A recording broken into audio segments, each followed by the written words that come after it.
পাকিস্তান যখন বলেছেন লিটন ভাগ্যবান, লিটনও বলেছেন ভাগ্যের দরকার আছে। লিটন দাস সংবাদ সম্মেলন কক্ষে তার জন্য রাখা চেয়ারে বসেছিলেন। তার কাছে প্রথম প্রশ্ন, একটু আগে পাকিস্তানের প্রতিনিধি হয়ে খুররম শেহজাদ এসেছিলেন।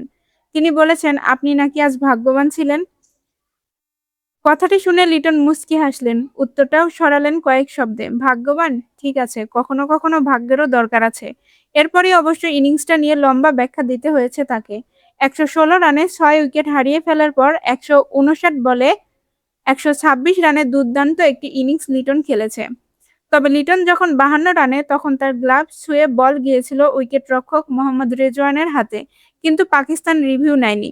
এ ঘটনার জের বলে এই খুররম শেহজাদের দিন শেষে এসেছিল সংবাদ সম্মেলনে। শেহজাদ বলেছেন, কখনো কখনো এমন হয়, তারা ১১৬ রানে ৬ উইকেট হারিয়ে ফেলেছিল। লিটনের ভাগ্য সহায় হয়েছে। একটা নয়, দুটি সুযোগ তৈরি হয়েছিল। যদি সেগুলো নেওয়া যেত, এরকম অনেক অনেক কিছু আছে। কিন্তু তেমন হতো, তাহলে হয়তো সবকিছু আলাদাই হতো। হয়তো তারা ২০০'র আগে অল আউট হয়ে যেত। সেটি আর শেষ পর্যন্ত হয়নি। এই ঘটনার পর আরও ৭২ রান যোগ করেছে লিটন। প্রথম ইনিংসে দলকে এনে দিয়েছে ২৭৮ রানের সংগ্রহ।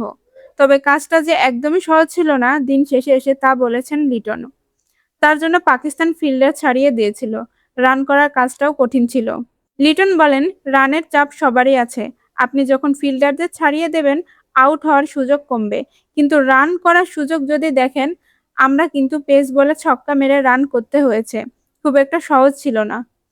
আউটফিল্ড অনেক স্লো। তার ভাগ্যের কথা, ক্রিকেটে তো সব সময় আপনারা ১০০ তে ১০০ হবেন না। কিন্তু নির্দিষ্ট দিনে ভাগ্য সহায় হলে আরও কাজে লাগে।